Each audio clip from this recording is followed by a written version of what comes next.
Mm-hmm. Mm-hmm. Yeah, it's the same. It's the same with me too. But also, Dirge of Cerberus. Now, I didn't play it all the way, but Dirge of Cerberus has its perks because if correct me if I'm wrong, Atticus. At the end, it introduced us to Genesis Rhapsodos, which made us familiar with him when Crisis Core came out. And another thing about Crisis Core is I noticed in reviews, people were griping about the voice acting, and I truly didn't hear a problem with it at all. I thought the voice acting was just fine, but that's just my opinion. The voice acting was alright. I mean, considering none of the characters really, I don't think any of the characters had any pre-existing voices. So, I mean, No, generally the only time voice acting usually bothers me is when it is incredibly high and squeakily annoying, and the character is so annoying. Hey, listen! But and when they change, like when I get Persona Q, I'm almost 100% certain I'm probably going to talk about how Nota is going to sound odd to me because she will not have her voice actor from the original Persona 4, and she'll have a new voice actor, and that is a bit sad to me because Nota-kun was one of my other favorite characters with Kanji-kun, which is a shame. I don't think it's not gonna, like, there were people like saying like, well, I'm not gonna have her on my team then. It's like, I don't think I'll be like that, but I mean, it'll probably take me a little while to get used to it. Right. Well, the thing about voice actors and stuff is two things I want to point out is I recently uploaded a video about the latest Kingdom Hearts Collector's Edition news, and as the development of Kingdom Hearts 3 is coming out, you can definitely, I'm going to go back a little bit in the chronology of the KH series, you can definitely hear that the voice actor for Sora, as he got older, his voice was changing. So when it comes to Kingdom Hearts 3, I wonder if they're going to bring back the same voice actor or if they're going to have to hire on someone new, depending on how mature the original voice for Sora was. I believe his name was Haley Joel Osment.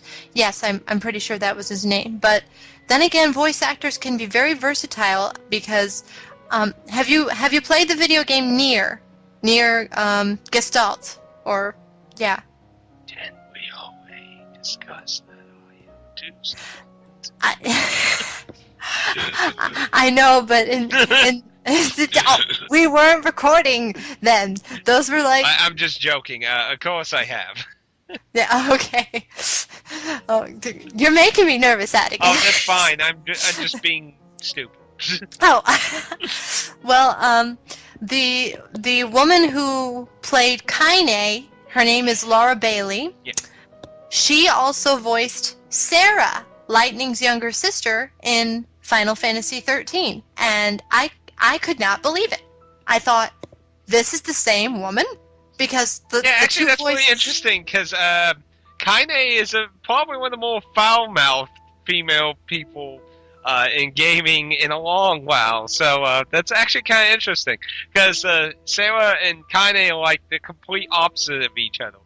Kaine will get in your face and call you a shitlord and get the fuck out of my face, while Sora will be like, oh my gosh, are you okay? You need band-aids? Well, actually, no, because well, I agree with you there, but in 13 too, Sarah was a teacher, and although she did not have the Kaine talk, she had become a teacher, and the kids were calling her Meanie Miss Farron. Yeah, I have no idea. I mean, she does. I mean, I understand she fights in 2. I mean, I did a full playthrough of Final Fantasy 13 too. I know she fights and stuff, but to me, she still acts the same. That she's very nice, that she's not like cut-throwing, going to slit your throat and watch you bleed on the ground or something. I mean, to me, and that's just my opinion. So, I mean. Yeah. Whereas, actually, here's a funny thing. My grandmother, she got me started on playing video games, and she actually started with the Super Nintendo. And I said to her one day, Graham, do you want to hear a very interesting game intro? And she said, sure. And I turn on the game intro to Nier, where Kaine's ranting at Vice. Now get off your this and start helping us. And she says, that that is a game intro? Oh. She wasn't bashing it or anything, but she thought it was funny. Yeah, Kane's not a very, what's the word I'm trying to think of? A very, She doesn't hold any punches. yeah, that works. That works. Not the terminology I'm trying to think of, but it definitely has the same context meaning in the end. Mm-hmm. But what I really find that is quite enjoyable about Nier is that's a game where it's not so much about the core well, perhaps I'm wrong about this. What I gleaned from Nier is a father, amongst many other circumstances, a father trying to save his daughter, and that right there is what really got me the most, is what I enjoy the most about Nier. Yeah, and I won't get too much in it here, because I know I've talked about Nier and stuff a lot in my Let's Play for anyone who watched that, because I tried to discuss a lot of the novel stuff of that.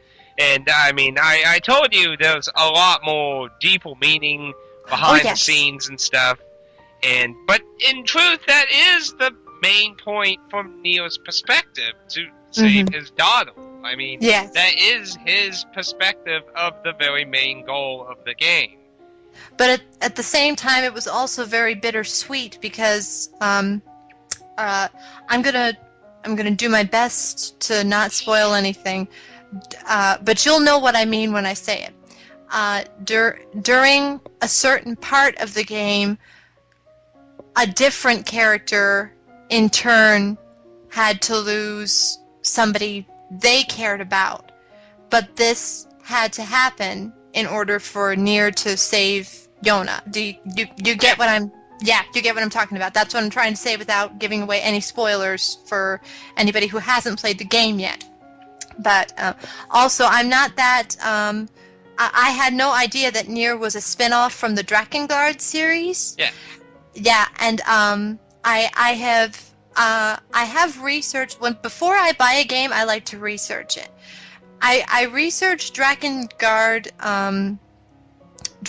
3 because they said it was a prequel to the first two Drakengard games, and me not knowing too much about the series in its entirety, at first I thought, oh my goodness, this game is quite what's the word? The Drakengard series, even for Japan, deals with a lot of surprisingly odd taboo stuff that even Japan considers slightly odd, and that's because the cradle of the storyline portion of the series. His point of view is he's like tired of the same fucking anime thing going over and over again with new characters, but it's the exact same spin. High school superhero, Power Ranger, Gundam, mobile suit things with hot chicks everywhere. We need something different.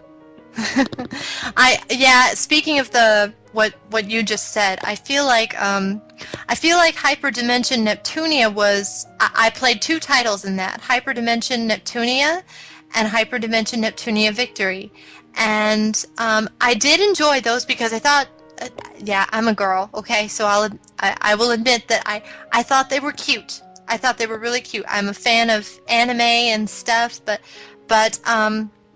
I feel like for the characters' ages, they should have looked their age, if you get my drift. Yeah. Yeah, they shouldn't have looked so much more mature than that. Then again, it was, what was it, Miss America or Compile Heart? Carta did show me one video for a separate video game that Compile Heart did, and it kind of explained a lot about where the I'm not bashing at all. I'm not saying anything negative, but it explained to me, oh, okay, this is the demographic where they're trying to target to. Well, really, to me, the majority of modern day anime, it makes sense why they're doing it. Like, I don't know if you know much about Japanese culture itself. Well, I did do a lot of research about, Well, this is more of a society issue, not necessarily like history class. This is an issue that still happens now. Okay, well then I probably wouldn't know, because I've researched probably the Japanese culture from the early I don't want to say samurai days, but like yeah, this has way nothing back. to do with the Kinto age and such. Yeah, the Kinto age. I think I'm more familiar with. I think I might be more familiar. The thing is that Japan, for I think about like the last 40-ish, 20-ish years, its birth rate has been going down. There are less young people in Japan. There are more old people in Japan. And I feel that's had a drastic reaction towards anime, because that means there's less young kids and teenagers watching TV, and there's more grown men and women. So they have to cater more to the viewers, which are more comprised of adult people than young people. And then of course, usually women are usually considered more active than men. So you could argue that probably more likely there's more men viewing TV if you go in that sense. Well, then that makes more sense. So yeah, so that's kind of my interpretation of why the kind of sexualization is really common. Because I mean, if you look at stuff from the 80s, 90s, like shit, like yeah, Dragon Ball and that had like perverted jokes, but I mean, you didn't have women with balloons in their chests and shit. No, we certainly didn't. I'm just saying there's such a vast difference to the aesthetic design of female characters in anime from the 80s and 90s and stuff even way older than that, like an Astro Boy, versus now. Yeah, and I have noticed that even now, now I'm all, this is probably going to sound strange, but I'm all for the girl power aspect. Like you see it on the bookshelves, you see it in video games and stuff, where a girl is the main character. But I'm thinking, okay, where's the stuff that's centered that a boy's gonna want to pick up and play and be the boy that is the main character or something. Let's see. A good example would be if you had to choose between playing as Lightning or Snow in Final Fantasy, which one would you give their own? Well, Lightning's already had her own independent game. She's had 3 of them. But I'm sorry.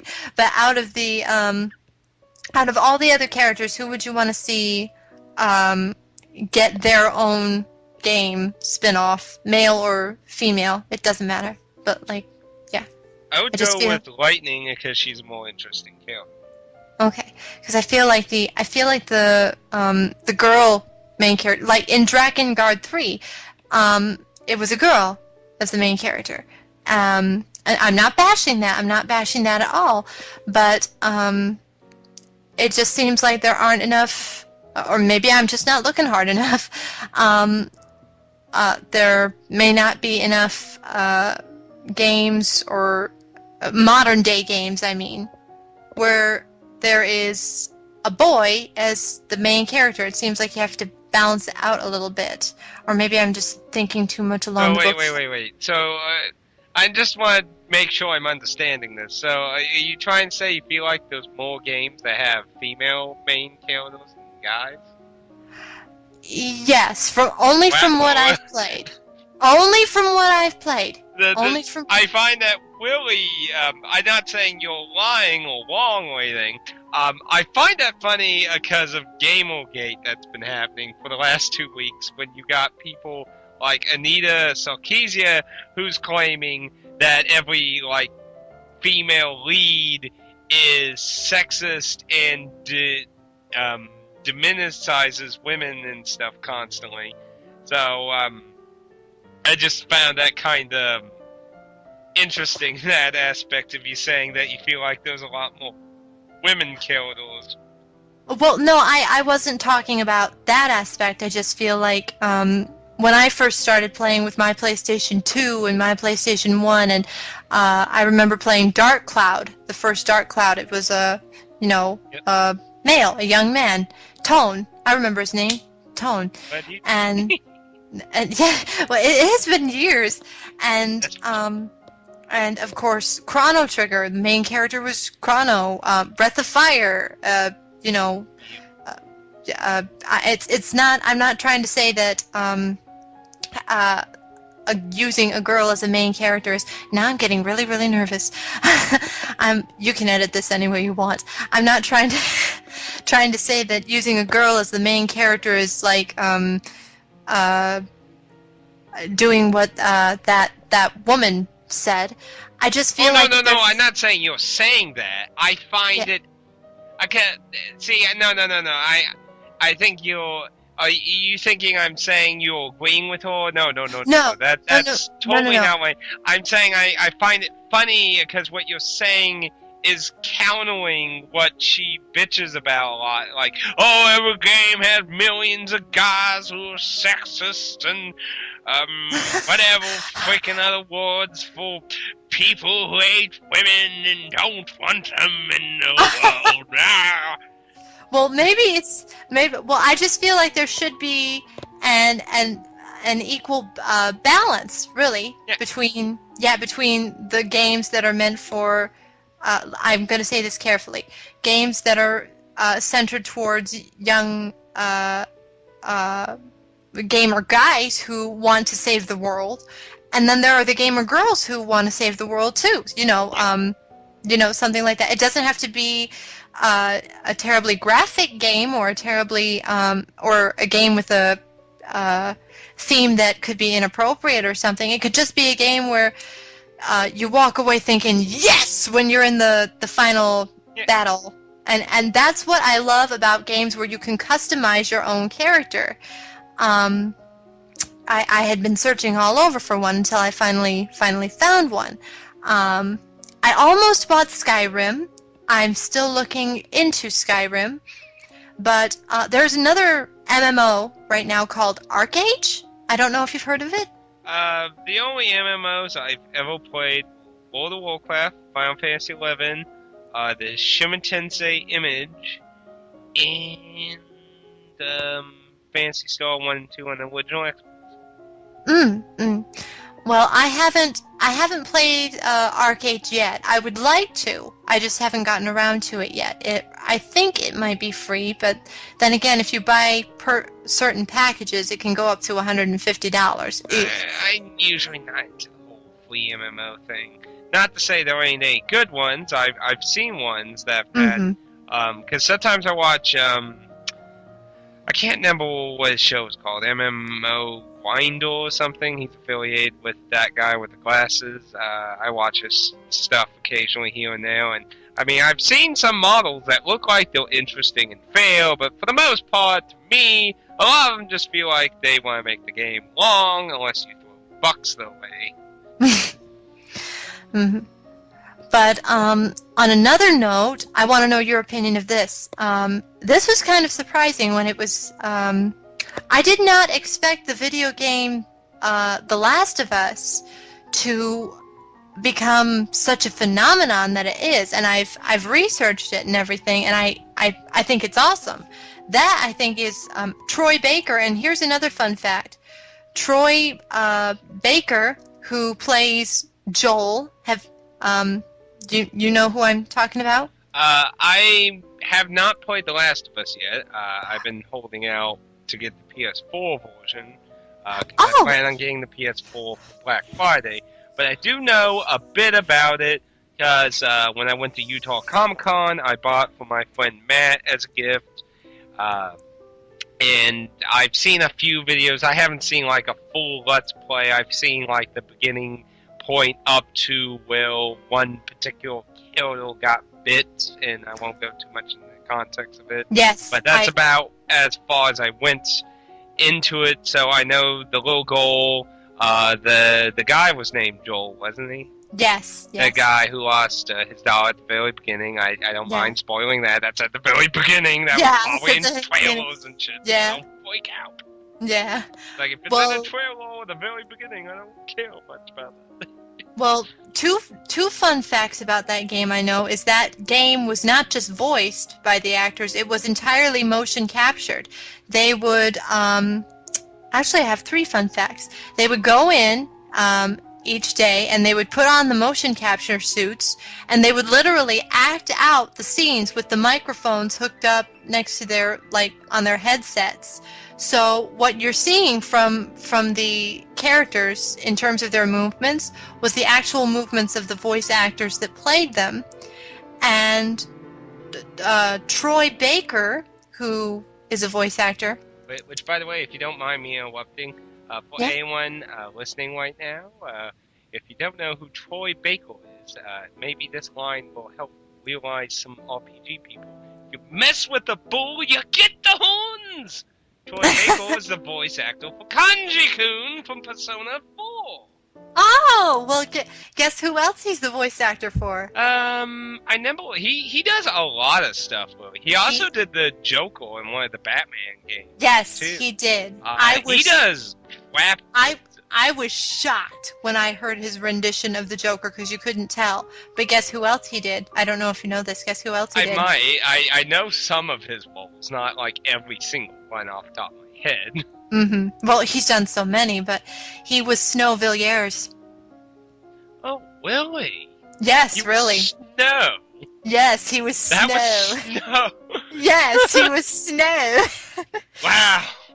And he also he also writes his own music too. That I did not know. Oh, wait. Actually, I do remember in the Batman game where he did play as the Joker, he did like some kind of guitar song in the credits or something. Yes. And I always remember that because everyone's favorite slob of YouTube, DSP Gaming, had a horrible hate rampage during that, saying, "Oh, look at this fucker! Think he's all fucking modern music shit with a little banjo shit and scarf and that. You into like, shut up, you fucking idiot! That's kanji." Well, like, you know, he also did. I believe he also played the guitar. He didn't. I don't think he sang. No, it was a girl singing. But he also played. Girl in it. Because I remember DSP. I don't know if you know DSP. I will admit I'm not a fan of DSP. He very, very doesn't really have pleasant things to say about anything usually. So. Oh well, I've never heard of a DSP. It up. I won't. But no. DSP, if you're watching, I do apologize. I'm just. No, she don't. You're evil. Get off it. No, I'm just kidding. I'm just kidding. No. I have no affiliation towards Okay. Well, he also, I believe he may have played the guitar theme for BioShock Infinite. Let's see. I'm looking at his page for voice acting, but he did music in BioShock Infinite. Yeah, and he was Joel in last. Oh, he voiced a character in Phoenix White Ace Attorney Dual Destiny, aka the 4th Phoenix White game, unless you're counting Apollo Justice, then the 5th one level. Mm-hmm. Wait a minute, what? He was a Phantom in Scooby-Doo? The stage fight? What? See, he's in everything. And he was in The Walking Dead Survival Instinct. Oh, was he? That game? Was he? Yeah, he played somebody named Andon Colin. You know what? I wouldn't be surprised because when he voiced the Joker, and I heard him as the Joker, there were only a few times where I heard Troy, but most of the time I heard the classic Joker voice, and I could have sworn that it was the original voice actor for the Joker, who sadly retired from voicing the Joker after Yeah, Batman Arkham I got City. to see him at one of the New York Comic Con. You did? I think it was 2010 or 9. I can't remember off the top of my head, but yes, during that panel, which I sadly did not get a recording of because New York Comic Con is pretty much big pricks about not letting you have electrical outlets. Thank you, Utah Comic Con, for actually having electrical outlets for people to use. But actually, no, I think that was before I even started doing videos. Actually, now I think about it, I'm not 100% sure. I think that might have been before I started doing videos. But either way, still comment remains. New York Comic Con, be built. Yeah. But yeah, he mentioned it during the panel that he had plans that he didn't want to do the Joker anymore because he wanted to move on to other stuff. Like he's flattered, people think he's like one of the best Joker voices and shit. But he wanted to do other stuff, you know. He doesn't want to be immortalized as and only defined as the Joker. As the Joker, of course. He did mention, though, now let's hold out hope, because he did mention, though, that if one particular Batman graphic novel were, I don't know the name offhand, if it were turned into a video game, he would come back to voice the Joker. Somebody get on that. That's my favorite Joker. Do it now. I demand it. Actually, I have a voice actor story as well. I've never been to a con or a convention, but have you ever heard of voice actor Vic Mignogna? I'm sadly very bad at knowing a lot of voice actors by their names. Troy Baker was one of the few I usually know. Okay, so well... I will go with no. Okay, well, Vic Mignogna is an anime and video game voice actor, and Troy actually did was in a show with him called Full Metal Alchemist Brotherhood, and he is one of the most popular voice actors for anime. At least he's very well recognized, and I became a big fan of his. And my friend, one of my best friends at the time, she was going to a convention where Vic was at, and I said, oh, she called me up because, you know, I'm here where I live, and she's at the convention. She said, Vic's going to be here, but I'm not so sure if I'm going to be able to see him. I said, oh, well, you know, cool. Later that day, I get a phone call. Lumina, you're not going to you're not going to believe who's standing in front of me. And I said, who? Vic Mignogna. I said, no, he is not. No, he is. She put him on the phone. And I swear for the rest of the day I was bouncing off the walls. That was really nice. Well, yes. Second, when you first said that, I was going to be like, oh, everyone behind her was probably like, get off your phone and get out of the line. Because I've been to a lot of conventions where you go meet actors and stuff. Well, I didn't keep him long on the phone. Oh, no, see, that was fine. That she just said, hey, and then gave the phone. I thought you were going to say, like, start talking about conversation on the phone while she's standing in front of him. No, that was perfectly fine. Yeah, the most she said was, "Can you talk to my friend?" And she put him right on the phone. And I was, "Hi, it's so nice to meet you." Yeah, that was really awesome. Yeah. And I did not keep him long because he was busy and I had nothing else. Oh yes, that's why I was saying. I thought at first you were gonna start like talking about this long conversation in front of this actor. People, those lines are very huge, especially if they're really popular. The doctors that went to Utah Comic Con, those were crazy. Like, you had to devote like 2 hours of your life that day if you wanted to do that. Yeah, I think that for voice actors, for voice actors, if you want to actually make conversation with them, because they're so busy at the conventions, you really need to go to the conventions and do your best to raise your hand as high as you can so that you can hopefully get the microphone and ask your question, and then the conversation starts. But to try to keep them so much on the phone. Oh, that was doing a panel? That No, sounded like it was probably doing a signing. I don't know what it was doing, but for some reason she ran into him, and I was very happy to be able to talk to him, and it was just, I'll never forget it. It was probably doing a signing. Unless Actually, she was really lucky to run into him randomly on the floor, because I think it was that would seem a little unorthodox during a panel. Actually, you know what? You mentioned Dragon Ball Z earlier, right? Have you seen the anime for it then? Oh yeah. He played Broly.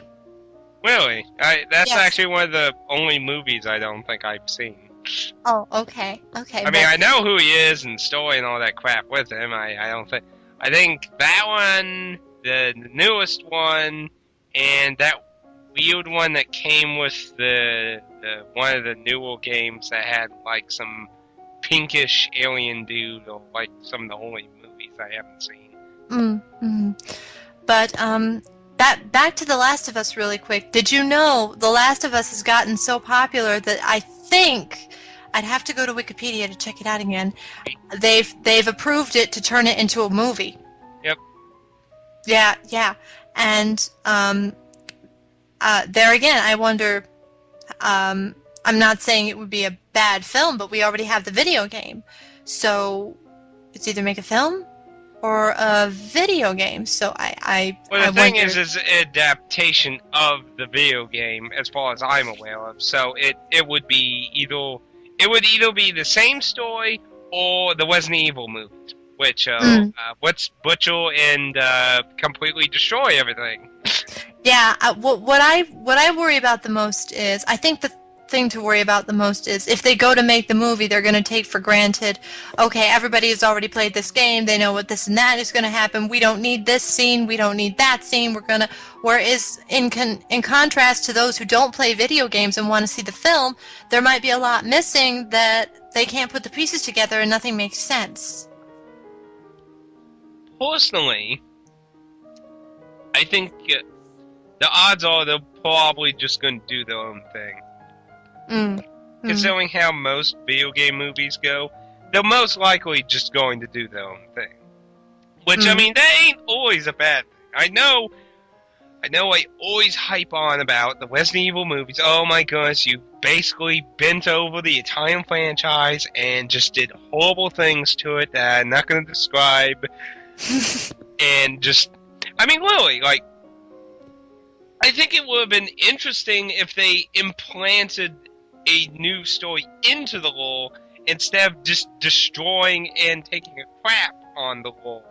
Like, they could have made the movie take place in the Resident Evil universe, but instead they just crapped over everything, injected several random characters, and I always find it so weird that, do you know anything about the Resident Evil movies? No, I'm afraid I don't. Okay. I figured as much. Well, considering, not to bring things up that we've talked about before, but considering stuff we've talked about, I figured it was something you probably weren't interested in. Well, actually, the truth is, right now I am a little nervous because I had talked about the guy and girl balance when it comes to video games, and I'm probably pretty oblivious to. I will admit to everyone who's listening that I'm probably very oblivious to how many games are out there that do have male main characters, but I just feel like there should be a good balance, because I go into the video game store and I'm scanning the shelves and I see games like Assassin's Creed, and another thing that, this is kind of off topic, but the Kingdom Hearts franchise, like I said, it's an enjoyable game, but I feel like they remade it for the PlayStation 3. They remade Kingdom Hearts 1, and that was 1.5. Now they remake it 2.5 with some extra stuff, and I'm wondering, okay, when's 3.5 going to come out? Well, technically, actually, again, that's not really new stuff. It's only new to everyone in the Western world. Oh. Those will enhance PS2 ports.